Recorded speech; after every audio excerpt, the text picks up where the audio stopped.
नमो नमः रसिकवराः प्राज्ञाः श्रोतारः। अद्य अहं संस्कृतभाषायाः जनान्दोलनविषये किंचित वक्तुकामा। श्रोते हो, प्राचीन काळापासून बहुजन समाजानंच ज्या संस्कृत भाषेचं रक्षण, पोषण आणि संवहन केलं, ती संस्कृत भाषा आज केवळ ग्रंथातच उरली आहे का? आज तिच्याविषयी काहींच्या मनात अत्यंत दुरावा वा काहींच्या मनात केवळ क्रियाशून्य अत्यादर आहे का? याचं उत्तर हो असंच द्यावं लागतं. पारतंत्र्य काळात आपलं सत्व, तेज, बल नष्ट करण्यासाठी आपल्याला आपल्या ज्ञानभाषेपासून आणि तिची संपन्नता धारण करणाऱ्या मातृभाषेपासून वंचित ठेवण्याचं दबाव तंत्र ब्रिटिशांनी अत्यंत धूर्ततेनं जाणीवपूर्वक राबवलं. पारतंत्र्याची 150 वर्ष आणि त्यानंतर स्वातंत्र्याचा लाभ होऊनही आपल्या संस्कृतीचं वहन करणारी संस्कृत भाषा स्वीकारायला आपल्याला फार वेळ लागला. आज महासत्ता होण्याच्या दिशेनं आपण वेगानं मार्गक्रमण करत असताना आपली ज्ञानभाषा संस्कृत हिचा प्रभावी साधन म्हणून लाभ प्राप्त व्हावा या दृष्टीनं पावलं उचलली गेली आहेत. श्रावण पौर्णिमेला जागतिक संस्कृत दिन साजरा केला जातो. 2001 हे वर्ष संस्कृत वर्ष म्हणून घोषित करून केंद्र सरकारनं संस्कृत संभाषणाची जनचळवळ गतिमान करण्याची प्रेरणा दिली. संस्कृत भारती या वैश्विक स्तरावर कार्य करणाऱ्या संघटनेनं संस्कृत भाषा प्रसार हे ध्येय समोर ठेवून त्यासाठी प्रभावी अभ्यासक्रम निर्माण केला आहे. तो कार्यान्वित करताना लोकशिक्षणाचं तंत्र विकसित केलं. दशदिनेषु संस्कृतम, 20 दिनेषु संस्कृतम, गृहे गृहे संस्कृतम, ते कंठे कंठे संस्कृतम अशा योजना कार्यान्वित झाल्या. त्यामुळे दृश्य परिणाम असा दिसतो, भाषांतर पद्धतीनं संस्कृत अध्ययन अध्यापन म्हणजेच महर्षी पाणिनींच्या शास्त्रशुद्ध रीतीनं संस्कृत भाषा शिकणं सुलभ आहे. आज संस्कृत संभाषणाची जनचळवळ 3 क्रमिक टप्प्यांमध्ये अतिशय शिस्तबद्ध रीतीने राबविण्यात येते.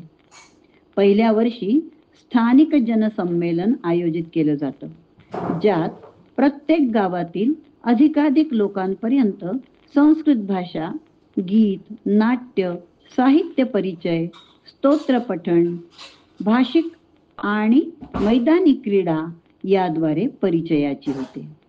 यामुळे आपल्या मातृभाषेत आणि प्रादेशिक भाषेत संस्कृतनं किती अनमोल शब्दांची भर घातली आहे याची जाणीव शिकणाऱ्याला आनंद देते. स्थानिक पातळीवर संस्कृतच्या जिज्ञासू लोकांचं एकत्रीकरण केल्यावर जनपद म्हणजेच जिल्हा पातळीवर संस्कृत अनुरागी अभ्यासकांचं संमेलन आयोजित केलं जातं. त्यामुळे परिघ विस्तारित होतो आणि साहित्य, संगीत आणि शास्त्र यांच्या आराधनेतून मनुर्भव हा संदेश संस्कारात रूपांतरित होतो. माणसानं माणसाशी माणसासम वागावं हे फक्त म्हणून होणार नाही. तसं होण्यासाठी काही लोकांना धैर्यानं तसं वागून दाखवावं लागतं. मग सामान्य लोक अनुकरणानं ती कला साध्य करू शकतात. ह्या संमेलनातून लोकांना संस्कृत बोलण्याची आणि सुसंस्कारित होऊन विश्वकल्याणासाठी माझं जीवन सत्कारणी पडावं याची ओढ निर्माण होते. तिसरा टप्पा अखिल भारतीय संस्कृत संमेलनाचा असतो, ज्यात विदेशातील संस्कृतचे अभ्यासकही आवर्जून उपस्थित असतात. यावर्षी हे संमेलन नोव्हेंबर महिन्यात तामिळनाडू राज्यात कोइंबतूर इथं संपन्न होणार आहे. आणि या संमेलनात जसं संस्कृतचं प्रसार प्रचाराचं दायित्व निभवणारे आमंत्रित आहेत, तसंच आपल्या कुटुंबात परस्परांशी संस्कृत भाषेतून संवाद करणारे लोक सादर निमंत्रित आहेत. कारण भारतीय संस्कृतीचा खरा आधार आपली कुटुंब व्यवस्थाच आहे. मातृदेवो भव, पितृदेवो भव, आचार्य देवो भव हा संस्कार जिथं माता पिता आपल्या वर्तनातून आपल्या मुलांवर करतात, मुलांना दररोज पाढे, पर्वचा, गीता पठण, स्तोत्र पठण यातून जीवनात द्याव्या लागणाऱ्या प्रत्येक परीक्षेची तयारी करून घेतात, ती सारी कुटुंब, संस्कृत संभाषणशील अशी ती सारी कुटुंब इथे सादर निमंत्रित आहेत. अशा संभाषणशील कुटुंबांना एकत्रित आणण्याची कल्पनाच आगळीवेगळी आहे, नाही का? मनीषीभिः सताम संगतम सप्तपदीनम उच्यते. खरोखर अशा कुटुंबांचा 3 दिवस पूर्ण वेळ मिळणारा सहवास एक इतिहास घडवेल यात शंका नाही. वैद्यकशास्त्रानं प्रगती करून आपलं आयुर्मान तर वाढवलं आहे. आता 5वा वेद म्हणून प्रसिद्ध असलेला आयुर्वेद जर्मनी आणि इतर देशांच्या वैद्यकीय अभ्यासक्रमात शिकविला जाणार आहे. आयुर्वेद महाविद्यालयात चरक, सुश्रुत आणि वाग्भट या बृहत्त्रयींनी जे अनमोल कार्य संस्कृतात संगृहीत केलं आहे, त्याचा यथार्थ लाभ घेण्यासाठी वैद्यकीय छात्रांना संस्कृत भाषा शिकणं अनिवार्य केलं आहे.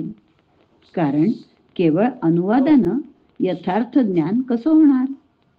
सर्वच ज्ञानशाखा आणि संस्कृत मधील प्राचीन ज्ञानग्रंथ यांचा मेळ घालण्याचं कार्य या जनचळवळीद्वारे होत आहे. 3 ते 12 वयोगटासाठी वस्ती वस्तीत संस्कार केंद्रही निर्माण करण्यात येत आहेत. या चळवळीचं यश त्यासाठी लागणाऱ्या योग्य प्रशिक्षकांच्या निर्मितीमध्ये खऱ्या अर्थानं निहित आहे. संस्कृत संभाषण जनचळवळीचा प्रशिक्षक कसा असावा? तर तो जसा संस्कृत भाषेचा उत्तम जाणकार असावा, तसाच त्याचा आंतरिक विकासही योग्य प्रकारे झालेला असावा. त्याच्या मनात भाषेविषयी आणि भाषा जिज्ञासू व्यक्तीसाठी आत्मीयता असावी. त्याची वाणी त्याची खरी ओळख असते. त्यामुळे वाणी स्नेहमयी, निरहंकारी, शुद्ध आणि सुस्पष्ट असावी. वृत्ती निस्वार्थी, सावध आणि शांत हवी. त्याचा व्यवहार नितांत प्रामाणिक आणि स्वयंप्रेरितही हवा. एखाद्या व्यक्तीमध्ये हे गुण विकसित स्वामी विवेकानंदांनी या भारतभूचं वर्णन करताना म्हटलं आहे, अस्यां पृथिव्यां पुण्यभूमिः नाम तादृशं स्थानं स्यात् यत्र मनुष्याणाम् अन्तः क्षमा, दया, पवित्रता, शान्तभावः इत्येषां सद्गुणानां विकासः, आध्यात्मिकता, अंतर्दृष्टेः विकासः संजातः स्यात्, तर्हि नूनमेव सा अस्माकं मातृभूमिः, तन्नाम भारतवर्षम्. श्रोते हो, हे स्वप्न या जनचळवळीतून आपण साकार करूया. एकः कविः उपदिशति, कीर्तय कीर्तय सततं जिह्वे भारतस्य नाम, पश्य पश्य नित्यं नयनद्वय भारतस्य धाम. शृणुतं शृणुतं कर्णो अनिशं भारतस्य कीर्तिं, ध्याय ध्याय सदा मम मानस भारतस्य मूर्तिं. मा विस्मरत संस्कृतस्य सेवनं मातृसेवा समं, तेन संभाषणं वाङ्मातृपूजनं. धन्यवादाः. शुभदिनमस्तु.